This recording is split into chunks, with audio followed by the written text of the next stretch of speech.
नमस्कार, मैं हूं मुकुल दीक्षित और आज के इस वीडियो में हम घातांक और करनी का भाग 2 डिस्कस करेंगे। तो देखते हैं घातांक एवं करनी के चैप्टर में जो अभी हमने छोड़ा है वो क्या है। जैसे करणियों का योग, करणियों का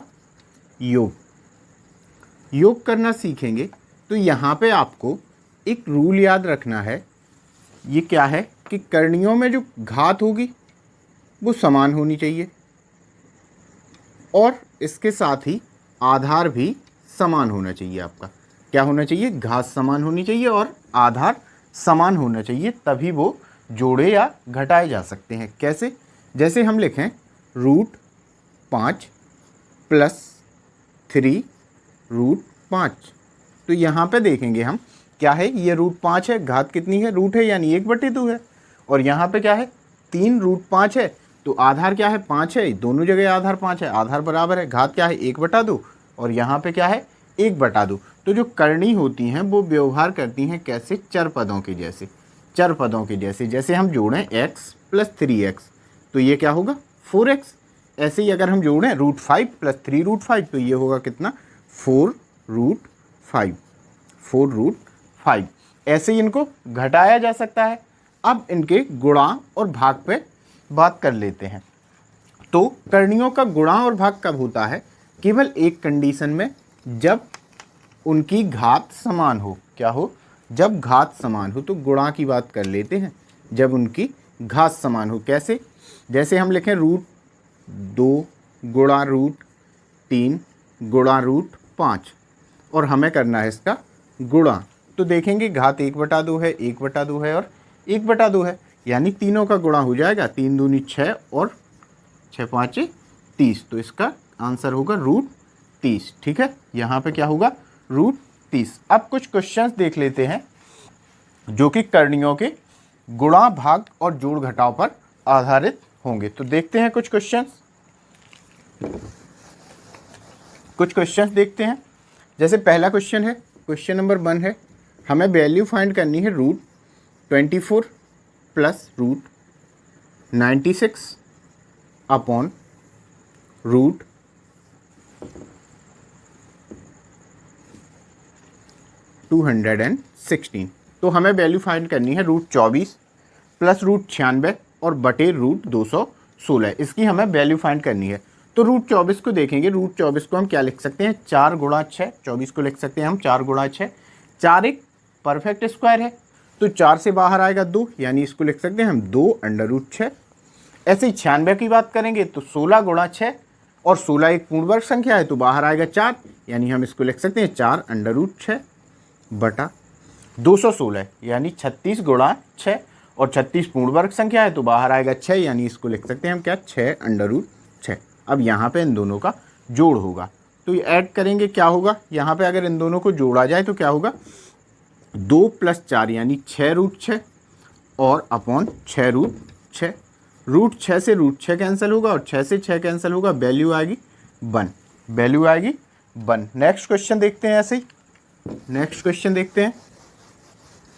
जैसे क्वेश्चन लिखा है √625 बटा 11 गुणा 14 बटा 25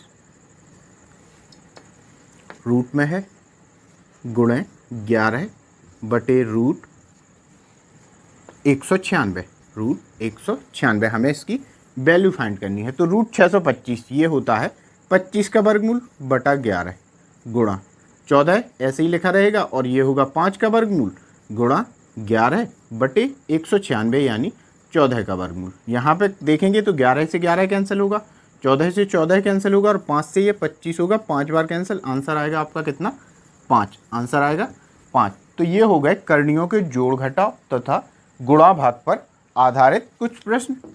अब देखते हैं हम यहाँ पे, अब हम पढ़ेंगे क्या संयुग्मी क्या होते हैं। संयुग्मी क्या होते हैं?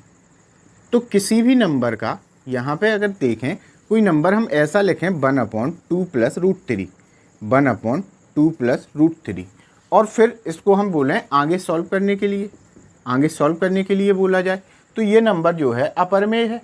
अगर इसका हम परिमेयीकरण करें तो हमें ढूंढना होता है क्या, इसका संयुग्मी। तो आधार पे कौन सा नंबर है, आधार पे नंबर है 2 प्लस रूट 3, 2 प्लस रूट 3। यहाँ पे जिस फॉर्मूले का यूज होता है वो होता है a plus B into A minus B, A plus B into A minus B. यानी अगर a प्लस बी गिवन है तो हम मल्टीप्लाई करते हैं किसका, a माइनस बी का, और अगर a माइनस बी गिवन है तो हम मल्टीप्लाई करते हैं a प्लस बी का। तो आगे देखते हैं क्या करेंगे हम, 1/2 प्लस रूट 3 और आधार में यानी अंश तथा हर दोनों में मल्टीप्लाई करेंगे इसके संयुग्मी का।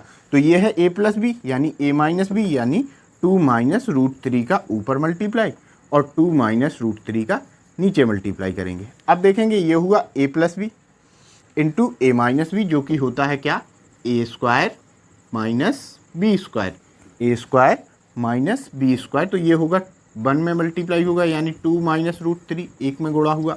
यहाँ पे देखेंगे a प्लस बी और a माइनस बी यानी ए स्क्वायर माइनस बी स्क्वायर यानी 2 का स्क्वायर माइनस रूट 3 का स्क्वायर, 2 का स्क्वायर होगा 4 माइनस रूट 3 का स्क्वायर क्या होगा 3।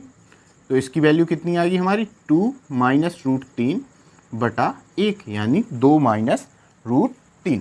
अगला देखते हैं कुछ क्वेश्चन ऐसे ही संयुग्मी पर आधारित जहाँ से हम वैल्यू फाइंड करेंगे। तो कुछ और क्वेश्चन देख लेते हैं। जैसे लिखा हुआ है 1/√2 plus 1 plus 1/√3 plus root 2 plus 1/√4 plus root 3 plus 1/√5 plus root 6 और ये है आपका ऐसे ही कहाँ तक 1/√100 प्लस रूट 99। इसकी हमें वैल्यू फाइंड करनी है।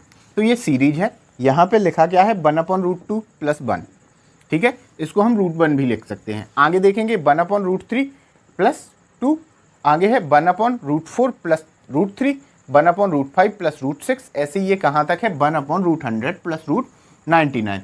तो इसको सॉल्व कैसे करेंगे, हम केवल एक टर्म लेके देखते हैं। जैसे 1 यहाँ पे देखें तो प्रत्येक टर्म में अंतर कितने का है, प्रत्येक पद में अंतर कितने का है, यहाँ पे 1 का अंतर है, यहाँ पे भी 1 का अंतर है, यहाँ पे भी 1 का अंतर है, यहाँ पे और लास्ट में 199 में भी 1 का अंतर है। तो हम यहाँ पे अगर देखें 1/√2 प्लस 1 और इसमें इसके संयुग्मी का गुणा करें ऊपर नीचे तो ये होगा √2 माइनस 1 और √2 माइनस 1।